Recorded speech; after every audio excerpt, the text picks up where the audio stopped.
নমস্কাৰ, মাধৱ পল্ট্ৰি ফাৰ্মৰ তৰফৰ পৰা আপোনালোক সকলোকে আকৌ এবাৰ স্বাগতম জনাইছোঁ। আজিৰ পৰা আকৌ নতুনকৈ ভিডিঅ' এটা ষ্টাৰ্ট কৰিছিলোঁ।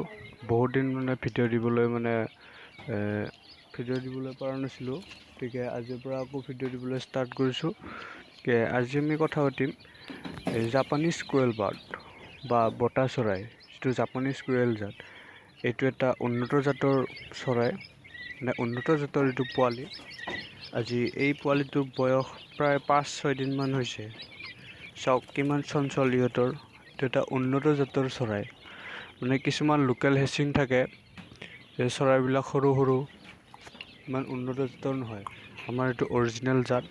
গতিকে ইহঁতৰ জাপানীজ কোয়েল বাৰ্ড 45 দিনৰ পৰা ইহঁতে কণীৰ পৰা আৰম্ভ কৰি দিব।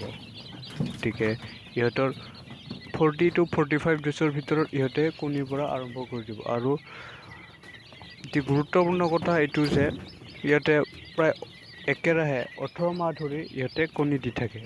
আৰু এটা কথা, ইহঁতৰ বৈশিষ্ট্য হ'ল ইহঁতে উমনি নলয়। ইহঁতক ইনকিউবেটৰ মেচিনৰ দ্বাৰা ইহঁতক কণী শুকাব লাগিব। আৰু ইহঁতে প্ৰায় 45 দিন হ'লে ইহঁতে কণীৰ পৰা আৰম্ভ কৰিব।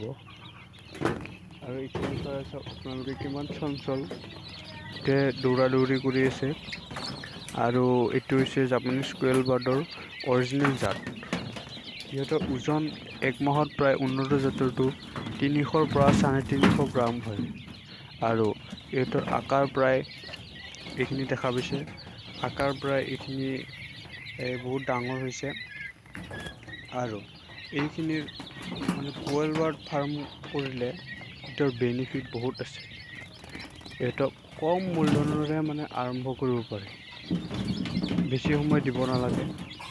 ইহঁতৰ যদি কোয়েল বাৰ্ডৰ যদি ফাৰ্ম কৰা হয়, তেতিয়াহ'লে মূলধন গোটেই কমত আৰম্ভ কৰিব পাৰে। আৰু বেনিফিট বহুত। সময় ইহঁতক দিব নালাগে, খালি সময়ে সময়ে দানা পানীটো দিলেই হ'ল, ইমান কষ্ট নাই। গতিকে আৰু ইহঁতক 30 দিনত ইহঁতে মেচুৰিটি হ'ব। 30 দিনত ইহঁতে যেতিয়া মেচুৰিটি হ'ব, তেতিয়া ইহঁতক পিঞ্জৰাত ভৰাই থ'লেও ইহঁতে কণীৰ পৰা ষ্টাৰ্ট কৰিব। আৰু এইটো হৈছে কম খৰচতে কৰিব পৰা এখন বতা চৰাই ফাৰ্ম। এইখন হৈছে মোৰ বতা চৰাই ফাৰ্ম। ইয়াত পোৱালি প্ৰায় 120টামান আছে পোৱালি। এইখিনি আপোনালোকক দেখাইছোঁ, যাতে আপোনালোকে যদি ফাৰ্ম কৰিম বুলি ভাবি আছে, অলপ হ'লেও যাতে উৎসাহ পায়, সেইকাৰণে মই এইটো ভিডিঅ'টো বনালোঁ।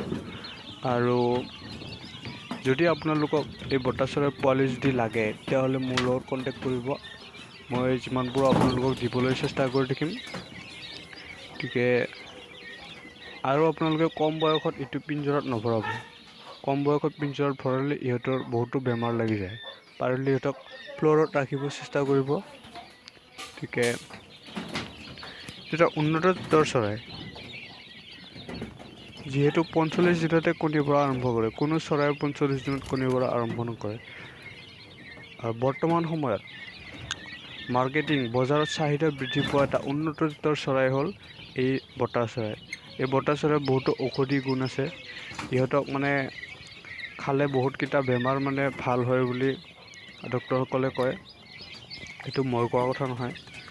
গতিকে যদি বতা চৰাইৰ পোৱালি যদি আপোনালোকক লাগে উন্নত জাতৰ, তেতিয়াহ'লে আপোনালোকে মোৰ লগত কণ্টেক্ট কৰিব পাৰে।